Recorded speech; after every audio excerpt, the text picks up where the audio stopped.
है ना, वो जमराज की बहन है, नहीं तो संस्कार होने नहीं देगा।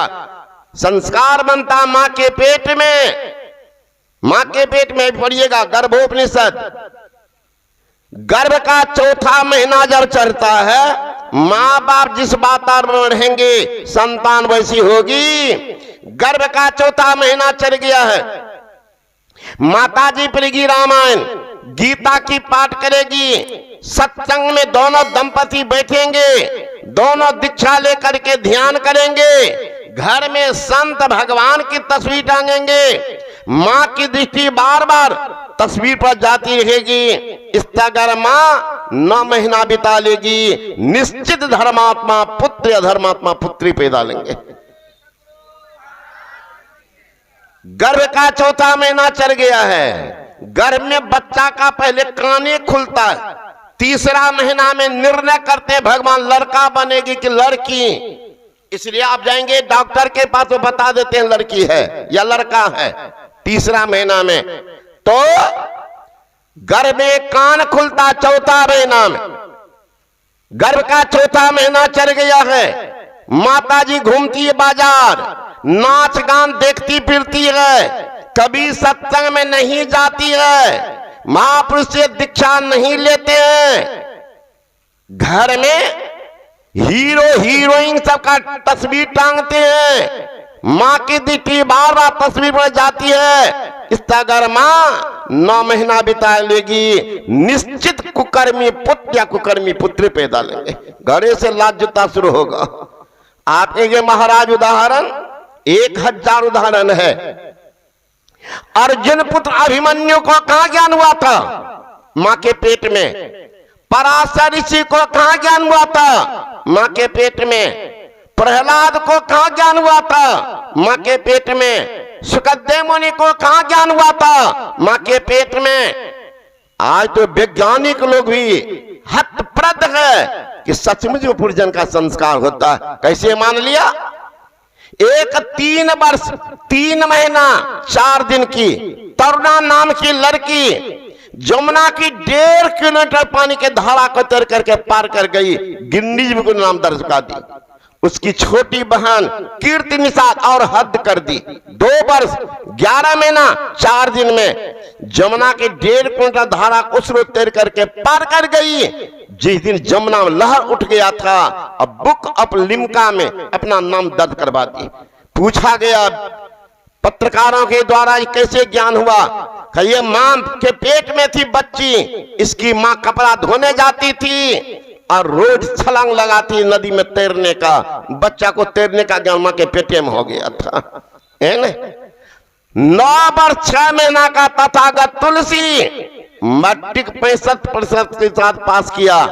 एक ही वर्ष के बाद 10 वर्ष 6 महीना में बीएससी फिजिक्स ऑनर तीनों पाठ का परीक्षा पास कर गया। अभी वो लड़का बेंगलुरु रिसर्च कर रहा है। उनका कहना है मेरा रिसर्च पूरा होगा दुनिया चौंक जाएगी, क्योंकि मेरे रिसर्च के आधार पर पटना से दिल्ली ट्रेन से जाने में 1 घंटा से कम समय लगेगा और ट्रेन पट्टी के ऊपर चलेगी। 10 वर्ष 6 महीना का मैकल्टन इंजीनियर बनकर तैयार हो गया। 10 वर्ष 6 महीना का लड़का इंजीनियर बना है मैकल्टन। 11 वर्ष 3 महीना का भारत मूल का रहने वाला पाकिस्तान में मोहम्मद आरिफ का पुत्र मकसूद डॉक्टरेट को प्राप्त कर ली है। 13 वर्ष का गौरांग महाप्रभु न्यासगढ़ टीका लिख दिया है। 14 वर्ष के संत ज्ञानेश्वर ज्ञानेश्वरी गीता लिख दिया और 14 वर्ष के चांगदेव का गुरु बन गया। चांगदेव है 1400 वर्ष का और गुरु है 14 वर्ष का संत ज्ञानेश्वर। 16 वर्ष के उम्र में शंकराचार्य जी महाराज अद्वैत का झंडा फहरा निकाला गया था। 16 वर्ष के उम्र में अकबर ने राजगद्दी संभाली थी। 16 वर्ष में राजा बना था अकबर। 12 वर्ष के उम्र में ही बीरबल मंत्री बना था। हिंदू में मंत्री है, मुसलमान राजा है अकबर, हिंदू है बीरबल। 12 वर्ष में मंत्री बना था। 19 वर्ष की उम्र में शिवाजी तोरण के किला पर जाकर झंडा फहरा दिया था। 20 वर्ष की उम्र में सिकंदर विश्व विजय का पताका पर निकल गया था।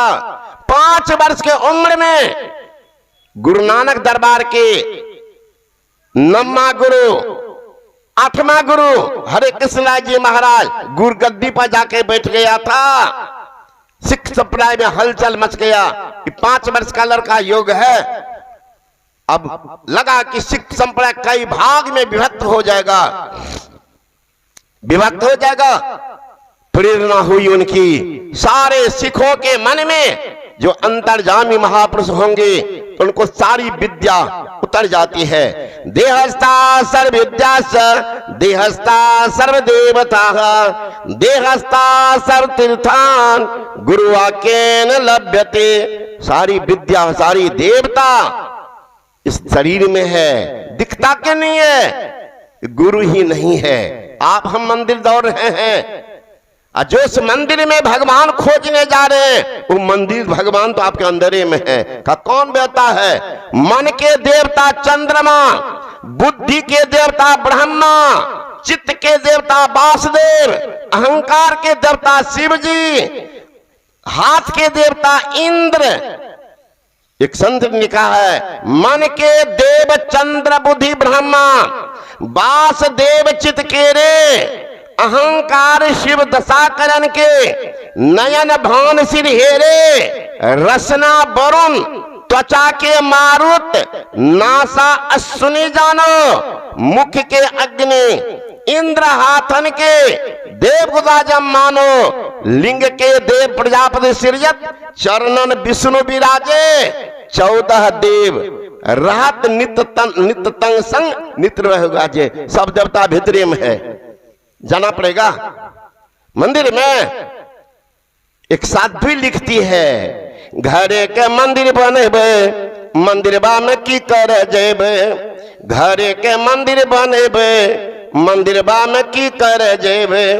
सास मेरी गौरी ससुर महादेवा, सास मेरी गौरी ससुर महादेवा, पति के भगवान बनेबे, मंदिरबा में की कर जेबे।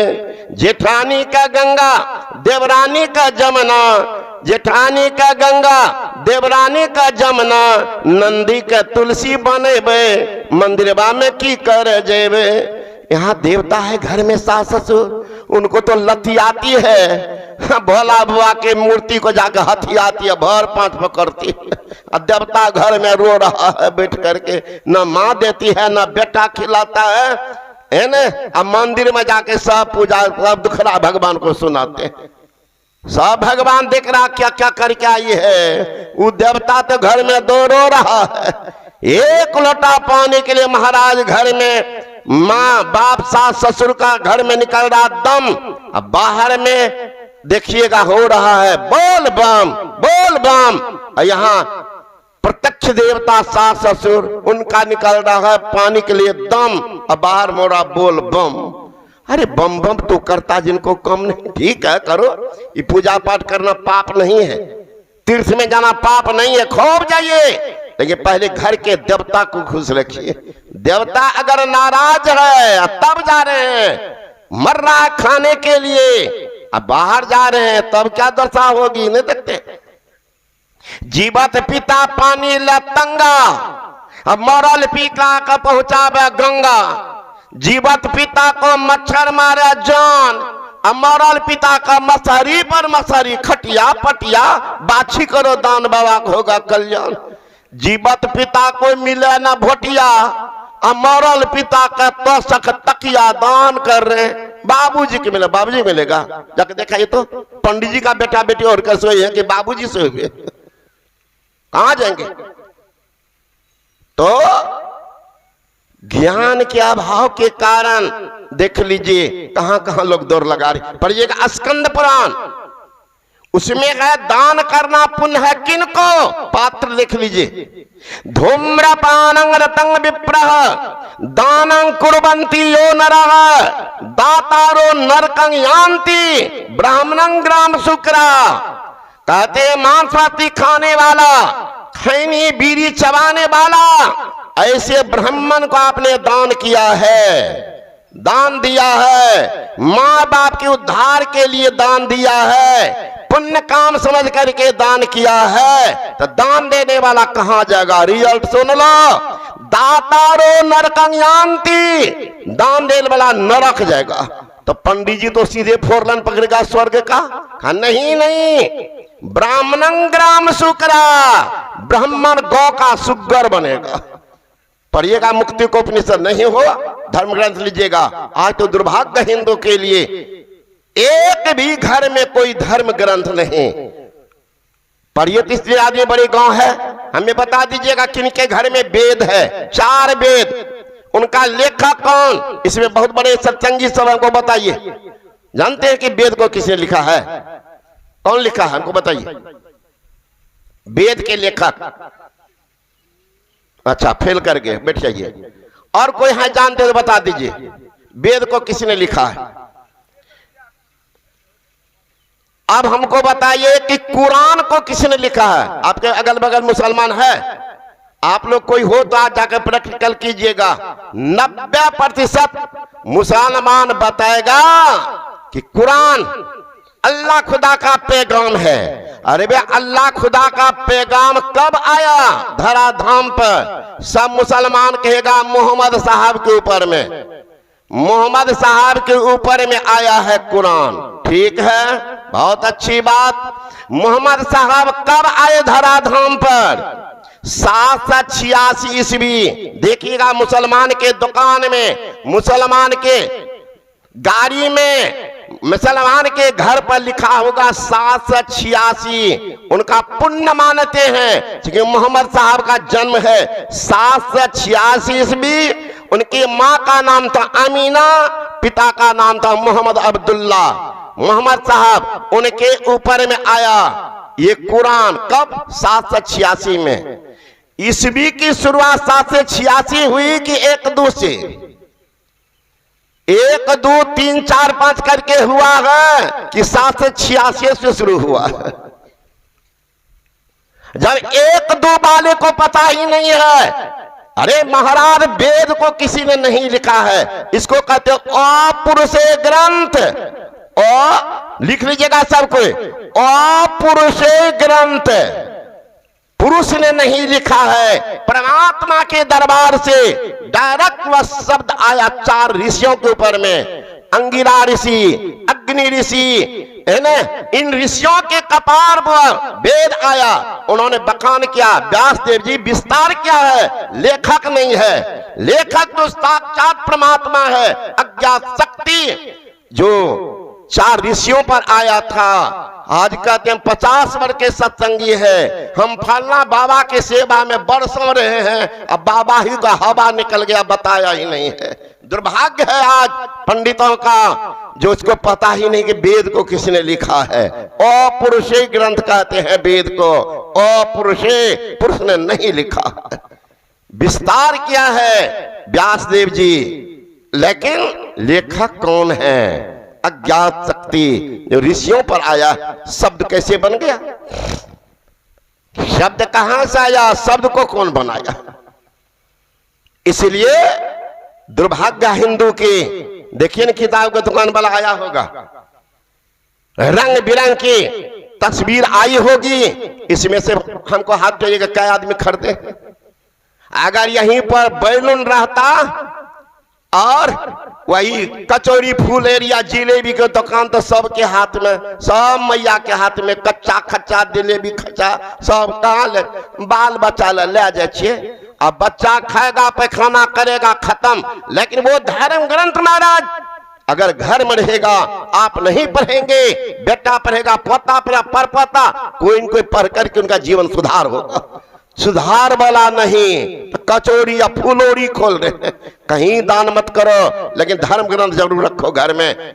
दुर्भाग्य हो जाएगा हिंदू के लिए। आज देखिए हरेक देश के लिए क्या, हरेक धर्म के देश जानता है भारत का एकमात्र अवलंब अध्यात्म है।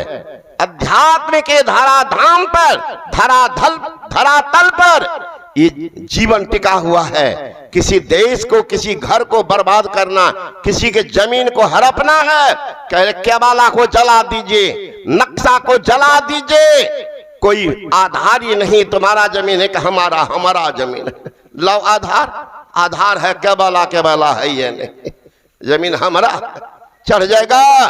भारत का आधार धर्म ग्रंथ है, इसी पर भारत है। आज पढ़िएगा इतिहास, पढ़े लिखे बाबू सब बैठे होंगे।